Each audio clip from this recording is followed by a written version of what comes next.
बड़े भाई हो ना, बड़े भाई बन के रहो, बाप बनने की जरूरत नहीं है।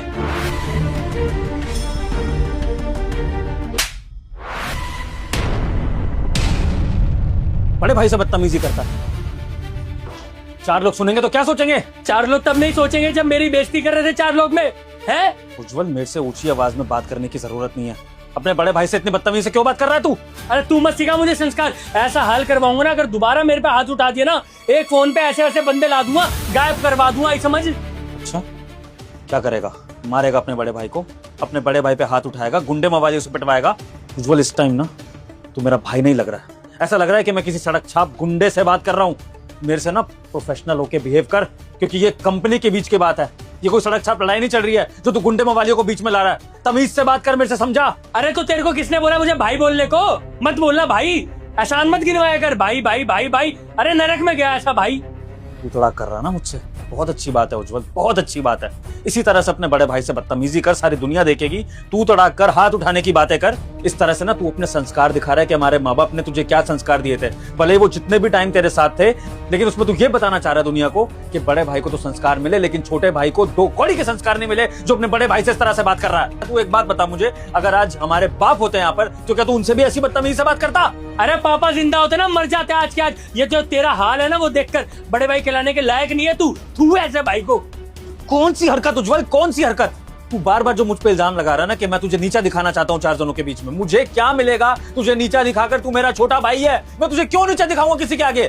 अरे तो 4 बातें बोलनी थी तो अकेले में ले जाके बोलता ना। 4 बंदों के सामने कूल बन गया ना बोल के, बेइज्जती कर दी छोटी भाई की। दिखा दिया कि छोटे भाई को तो ज्ञान ही नहीं है किसी चीज का, सारी चीज तो तुझे आती है ना। मैं तो ऐसे पागल हूँ, स्पेशल चाइल्ड हूँ मैं।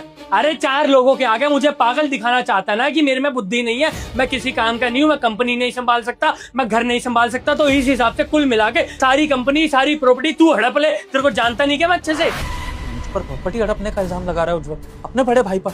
यस, लगा रहा हूँ मैं। शर्म तो नहीं आ रही होगी ऐसी बातें करते हुए? उज्जवल, तू उस इंसान से बात कर रहा है जिसने माँ बाप के जाने के बाद तुझे एक अच्छी लाइफ दी है। भूल मत तू कि माँ बाप के जाने के बाद वो बेसहारा हो गया था, और तेरे बड़े भाई ने अपनी जिंदगी सैक्रिफाइस करके तुझे अच्छी एजुकेशन दी, तुझे अच्छे घर में रखा, तुझे अच्छा खिलाया पिलाया। और यहाँ तक कि ये जो लड़की तू देख रहा है ना उज्जवल, तेरी पत्नी, इससे मैंने तेरी शादी कराई, लव मैरिज, इंटरकास्ट मैरिज थी। सारा समाज कह रहा था कि क्या कर रहे हो आप, अपने छोटे भाई को रोको, लेकिन नहीं, मैंने कहा कि नहीं, छोटे भाई की खुशी मैटर करती है, क्योंकि इस बेचारे के पास माँ बाप का प्यार नहीं रहा जो उसकी इच्छा पूरी कर सके। तो अगर मैं उसका माँ बाप बन के उसका ध्यान रख रहा हूँ, उसको पाल रहा हूँ, तो मेरा फर्ज बनता है कि मैं उसकी हर इच्छा पूरी करूँ। और आज तू उस बड़े भाई पे ये इल्जाम लगा रहा है कि मैं प्रॉपर्टी हड़पना चाहता हूँ। थोड़ी तो शर्म कर ले उज्जवल, भगवान से डर। अपने बड़े भाई पे कोई ऐसा इल्जाम कैसे लगा सकता है? गिनवा दिया ना तूने, आसारी करी कराई गिनवा दी ना, कर दी ना मिट्टी। बेटा ये एहसान मत दिखाइयो कि तूने मुझे पाला है, पालने वाला वो है, आई समझ। तू सिर्फ एक जरिया बना है। और क्या कह रहे, तूने करवाई मेरी शादी? मैंने नहीं बुलाया था तेरे को कोर्ट में, मेरे यार दोस्त साइन करने के लिए रेडी थे, तुझे ही नेता बनना था, तू अपने आप आया। मैंने नहीं बुलाया, मेरे पे एहसान मत जताइयो, मैं बता रहा हूँ, आखिरी बार बोल रहा हूँ। प्रॉपर्टी पे कब्जा करने की कोशिश है ना तेरी, है? कंपनी छाती पर लेकर जाएगा, तेरे को दूंगा मैं, तेरे को दूंगा, तेरे को बताऊंगा कैसे प्रॉपर्टी का यहाँ पर बंटवारा होगा, मैं तेरे को बताऊंगा, रुक तू। उज्जवल, मेरे होते हुए इस प्रॉपर्टी का बंटवारा नहीं होगा, याद रखियो मेरी बात। अगर हम दोनों एक ही माँ के बेटे हैं ना, तो तेरी जिद मैं पूरी होने नहीं दूंगा। ये घर का बंटवारा कभी नहीं होगा, याद रखियो तू मेरी बात। गधा कहीं का।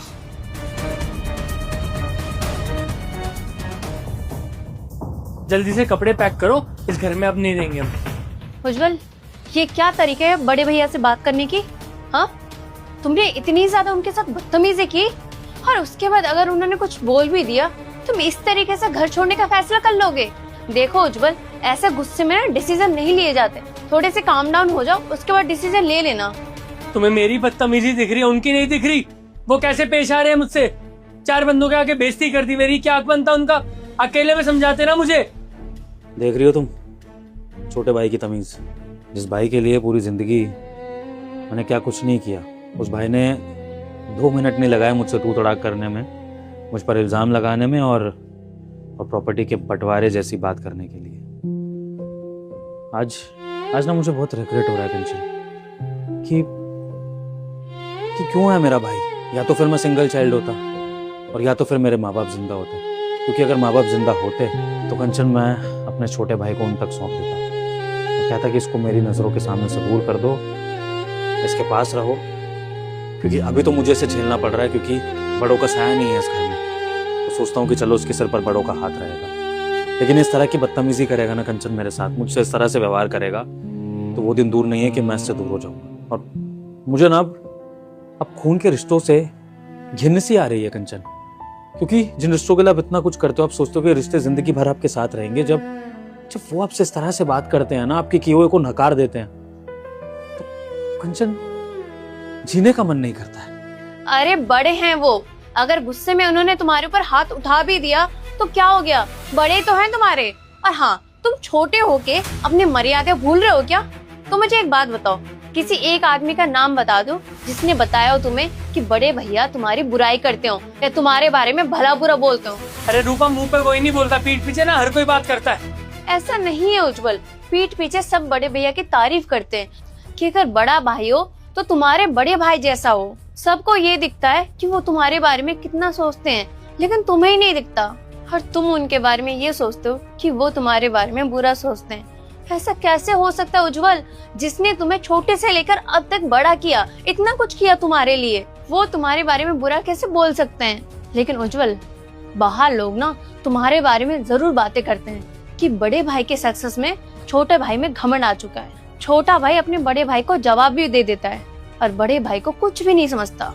ये जो तुमने घर के अंदर भैया के साथ बदतमीजी की है ना, लोगों को बाहर भी पता चल जाएगा और बाहर लोगों को ये भी दिखता होगा कि तुम्हारे अंदर बड़े भैया को लेके कितनी मनमुटाव भरी है। और उज्जवल, तुम क्या कह रहे थे? तुम्हें बंटवारा चाहिए। तुम्हें पता है ये घर किसके नाम है? ये घर तुम्हारे नाम पर है उज्जवल। मैंने भैया और भाभी को बात करते हुए सुना था, वो लोग ये बात कर रहे थे कल को अगर उज्जवल को प्राइवेसी चाहिए हो तो उसके पास घर होना चाहिए, इसलिए उन्होंने ये घर तुम्हारे नाम कर दिया। और उन्होंने बोला वो किसी भी घर में रह लेंगे, और उन्होंने ये भी कहा कि अगर तुम्हें नया घर चाहिए होगा ना तो वो तुम्हें दिलवा देंगे। देखो कितना सोचते हैं तुम्हारे बारे में। वो जुबान के भले कड़वे हैं लेकिन मन के अच्छे हैं। देखो उज्जवल, साफ सीधी बात है, अगर तुम्हें तुम्हारी गलती नहीं दिखती ना तो कोई बात नहीं, तुम्हें इस घर से जाना है तुम चले जाओ, मैं इस घर से नहीं जाऊंगी, क्योंकि इसमें तुम्हारी गलती है ना कि बड़े भैया की। और अगर तुम्हें अपनी गलती का एहसास है तो उम्मीद करती हूँ कि तुम उनसे माफी मांग लोगे और दोबारा ऐसा कभी नहीं करोगे।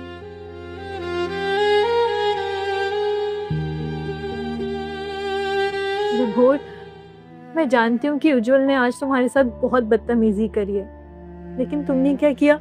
उसने हाथ उठा दिया, वो भी उसकी बीवी के सामने। उज्जवल अब बच्चा नहीं रहा, वो बड़ा हो गया है, उसकी शादी हो चुकी है।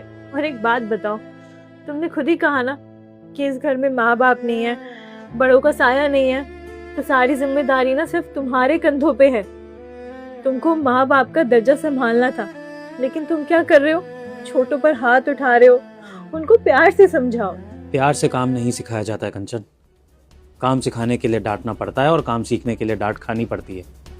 वो कोई अंबानी की औलाद नहीं है जो उसे डांट नहीं पड़ेगी, और डांट रहा हूँ तो उसके भले के लिए, क्योंकि मैं एक्सपीरियंस्ड हूँ, मुझे काम धंधे का पहले से पता है, तो मैं चाहता हूँ कि वो मुझसे भी आगे निकले, इसलिए उसको डांटता हूँ। लेकिन अगर उसको ये डांट नहीं लेनी है, उसको पैम्परिंग चाहिए, तो सॉरी कंचन, मैं वो पैम्परिंग नहीं दे सकता हूँ। भाई हूँ उसका, माँ नहीं हूँ उसकी। और कंचन एक बात और, मुझे उसकी पैरवी करने वाला एक भी इंसान इस घर में नहीं चाहिए। अगर तुम्हें उसकी पैरवी लेनी है तो फिर एक काम करो, तुम भी जाओ और जाकर उसके साथ और छोटी बहू के साथ मिलके मुझे बुरा भला बोलो, लेकिन मुझे अकेला छोड़ दो, क्योंकि अब मैं और सुन नहीं पाऊंगा कि कोई मुझे गलत ठहरा रहा है, जबकि मैं जो भी सोच रहा हूँ या कर रहा हूँ उस घर की भलाई के लिए और अपने छोटे भाई की भलाई के लिए, लेकिन ये चीज़ किसी को नहीं दिख रही है। भैया आपसे कुछ बात करनी थी।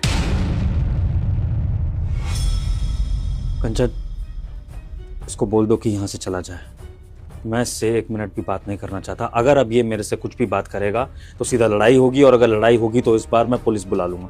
इसको बोलो चला जाए यहाँ से। भाभी सिर्फ 5 मिनट बात करनी है, 5 मिनट होते ही आप बाहर आ जाना, बस 5 मिनट। ठीक है विभोर, प्लीज ठंडे दिमाग से सोचना।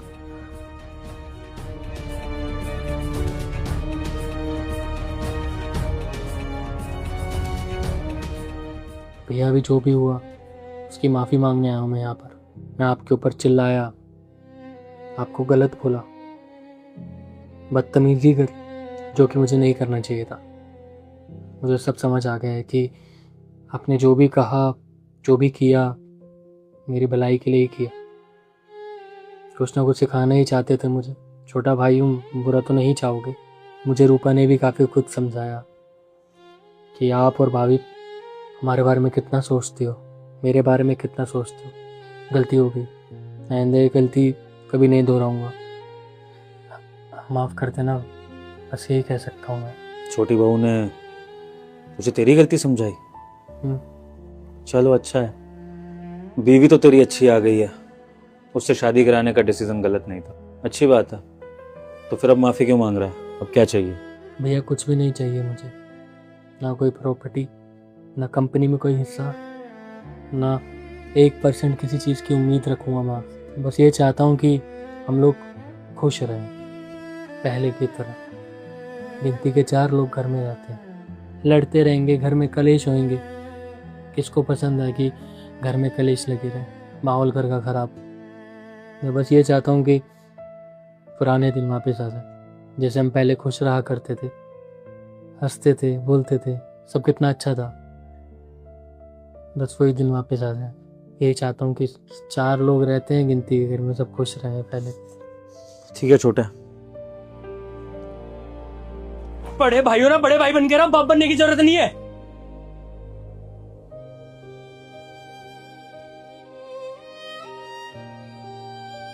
बड़े भाई से बदतमीजी करता है। 4 लोग सुनेंगे तो क्या सोचेंगे? 4 लोग तब नहीं सोचेंगे जब मेरी बेइज्जती कर रहे थे 4 लोग में, है? उज्जवल, मेरे से ऊंची आवाज में बात करने की जरूरत नहीं है। अपने बड़े भाई से इतनी बदतमीजी से क्यों बात कर रहा है तू? अरे तू मत सिखा मुझे संस्कार। ऐसा हाल करवाऊंगा ना, अगर दोबारा मेरे पे हाथ उठा दिया ना, एक फोन पे ऐसे ऐसे बंदे ला दूंगा, गायब करवा दूंगा, ये समझ। अच्छा, क्या करेगा? मारेगा अपने बड़े भाई को? अपने बड़े भाई पे हाथ उठाएगा, गुंडे मवालियों से पिटवाएगा? उज्जवल, इस टाइम ना तू मेरा भाई नहीं लग रहा है। ऐसा लग रहा है कि मैं किसी सड़क छाप गुंडे से बात कर रहा हूँ। मेरे से ना प्रोफेशनल होके बिहेव कर, क्योंकि ये कंपनी के बीच की बात है। ये कोई सड़क छाप लड़ाई नहीं चल रही है जो तू गुंडे मवालियों को बीच में ला रहा है। तमीज से बात कर मेरे से, समझा? अरे तो तेरे को किसने बोला मुझे भाई बोलने को? मत बोलना भाई, एहसान मत गिनवाया कर। भाई भाई भाई भाई, अरे नरक में गया ऐसा भाई। तू थोड़ा कर रहा ना मुझसे, बहुत अच्छी बात है उज्जवल, बहुत अच्छी बात है। इसी तरह से अपने बड़े भाई से बदतमीजी कर, सारी दुनिया देख।